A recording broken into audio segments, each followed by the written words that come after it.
Europe 1 Soir Week-end. 19h-21h, Stéphanie Demuru.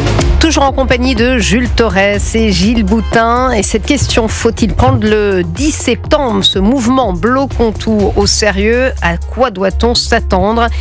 Bruno Retailleau n'a pas l'air inquiet. Je vous propose d'écouter le ministre de l'Intérieur. On voit bien que le mouvement s'est gauchisé. Monsieur Mélenchon tente de le récupérer, que c'est la mouvance d'extrême gauche, d'ultra-gauche, aidée par les CGT, qui va être à l'œuvre. Je ne crois pas à des mouvements d'ampleur. En revanche, compte tenu de ces mouvances-là, de leur radicalité, il peut y avoir des actions spectaculaires, etc. Mais j'ai envoyé un télégramme au préfet pour le demander de faire preuve de la plus grande fermeté. Il n'est pas question que des sites stratégiques, des infrastructures essentielles à la vie du pays puissent être bloqué. Cette consigne de bloquer tout, c'est stupide. Parce que aujourd'hui, c'est pire que tout. Bloquer tout, c'est pire que tout. Le pays n'a pas besoin d'être bloqué. Il a au contraire besoin d'avancer. Non, je souriais, Jules Torres, j'entendais le mot télégramme. C'est mignon, c'est désuet. C'est un petit peu désuet.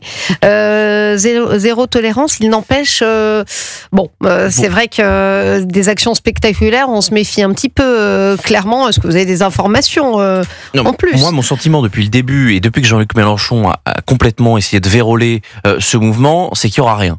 Il y aura rien, c'est-à-dire qu'il n'y aura pas de manifestation immense dans la rue. Oui. D'ailleurs, ce qu'on entend ici ou là dans les préfectures ou parmi les conseillers ministériels, c'est que les chiffres qui étaient avancés il y a 3 semaines, au moment où on pensait que ce mouvement pouvait être important, se sont réduits comme peau de chagrin ces derniers temps. Parfois, il vaut mieux des manifestants calmes dans la rue que des blocages sur les rails des TGV.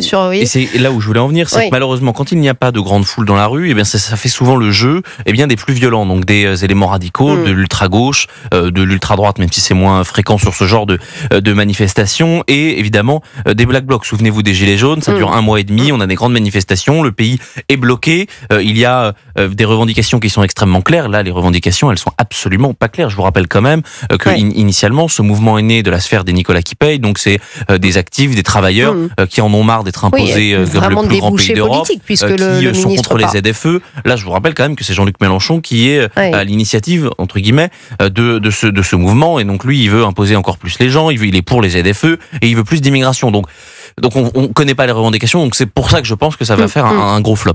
Gilles Boutin, toujours le même sondage qu'on cite depuis tout à l'heure, au Doxa, le Figaro, qui était très complet. Vous sondez aussi les Français sur ce mouvement. Qu'est-ce que ça dit ?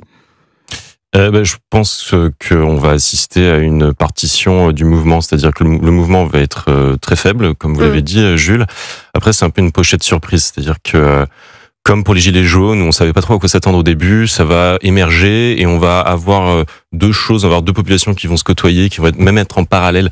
Il va y avoir la SNCF et puis aussi les contrôleurs aériens. Ça, c'est le 18 septembre. Mais il y a aussi de la mobilisation, je vois, et il y a des CGT. Ils sont partout à chaque fois, la SNCF. Il y a des populations qui savent se structurer dans ces moments-là et qui sont dans leur zone de confort, et vous avez les autres qui ont moins l'habitude de se mobiliser, quoi qu'à gauche. Mais du coup, ça va être totalement imprévisible. Et je pense qu'il peut effectivement y avoir des actions d'éclat. Et la grande question, c'est qu'est-ce qui va se passer s'il y a des choses du type l'Arc de Triomphe qui se fait saccager. Et je pense effectivement à Jean-Luc Mélenchon qui a mis la main sur le mouvement. Que dira-t-il si de telles actions sont menées de vandalisme? Manifestement, c'est vous et moi qui allons peut-être payer, puisque c'est vous qui allez payer, Stéphanie. L'État envisage la création d'un fonds émeute. Moins que vous, certainement.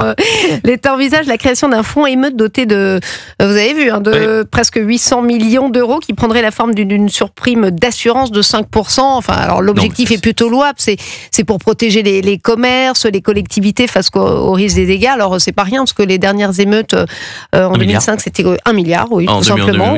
Ça fait quand même cher. Et ça vous choque pas? Enfin, moi, c'est quand j'ai lu ça, j'ai dû le lire 2 fois. C'était nos confrères des Échos. Évidemment que ça me choque, que ça me sidère, que je trouve ça absolument hallucinant. Que ce soit d'ailleurs les services de Bercy qui aient commandité ce rapport.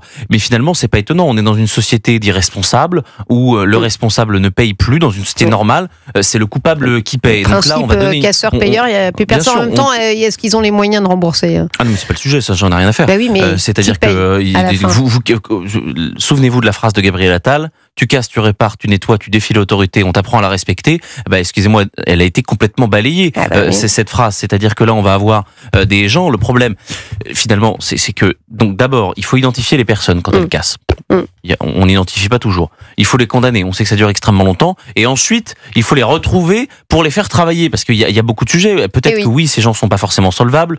Peut-être que ils n'ont pas d'argent, mais en fait, c'est pas le sujet. Quand vous sortez dans la rue, que vous défoncez un gymnase, un complexe sportif, une pharmacie, une mairie ou que sais-je, quelque chose qui a d'abord été payé par les Français, c'est pas ensuite aux Français de repayer pour les reconstruire. Oui, mais vous l'avez dit, s'ils sont pas arrêtés, s'ils sont pas identifiés, on va pas laisser mais c'est pas grave. Donc on va faire porter, on fait porter il y a eu un certain nombre de condamnations, il y a eu 94% de condamnations après les émeutes de 2023. Eh bien, c'est à ces personnes-là aussi de payer, peut-être pas toute la totalité, puisque le Sénat avait dit que c'était autour de 1 milliard. Mais en tout cas, de réparer. Moi, je connais certaines communes, vous saccagez, vous allez vous-même repeindre, réparer, ça serait une solution, non, Gilles Boutin? Oui, mais je pense qu'on n'est pas dans le village de Tom Sawyer où il se fait tirer l'oreille pour aller réparer les choses qu'il a cassées. Ça, c'est fini, le temps de la localité où tout le monde était identifié. C'est-à-dire quand un méfait était commis, je peux vous garantir qu'il y a certaines communes qui le font, ça vraiment réellement. Mais qui le font, je veux bien pour le côté éducatif.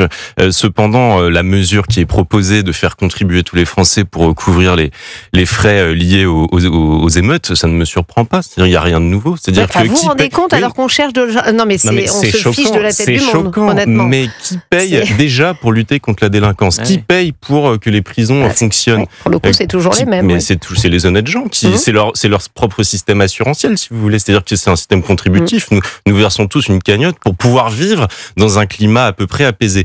Et là où il y a un problème, c'est effectivement l'incapacité de l'État à faire respecter cela. Mais alors, à qui la faute? La faute à l'État qui n'a plus les moyens, ou alors la faute à tous ces individus, tous ces délinquants, ou alors ces extrémistes, ces black blocs, qui considèrent que c'est un moyen d'expression de casser des vitrines, qui eux-mêmes d'ailleurs, ironie, se reposent sur le système assurantiel. C'est-à-dire que quand ils cassent, ils disent de toute façon les assurances couvriront.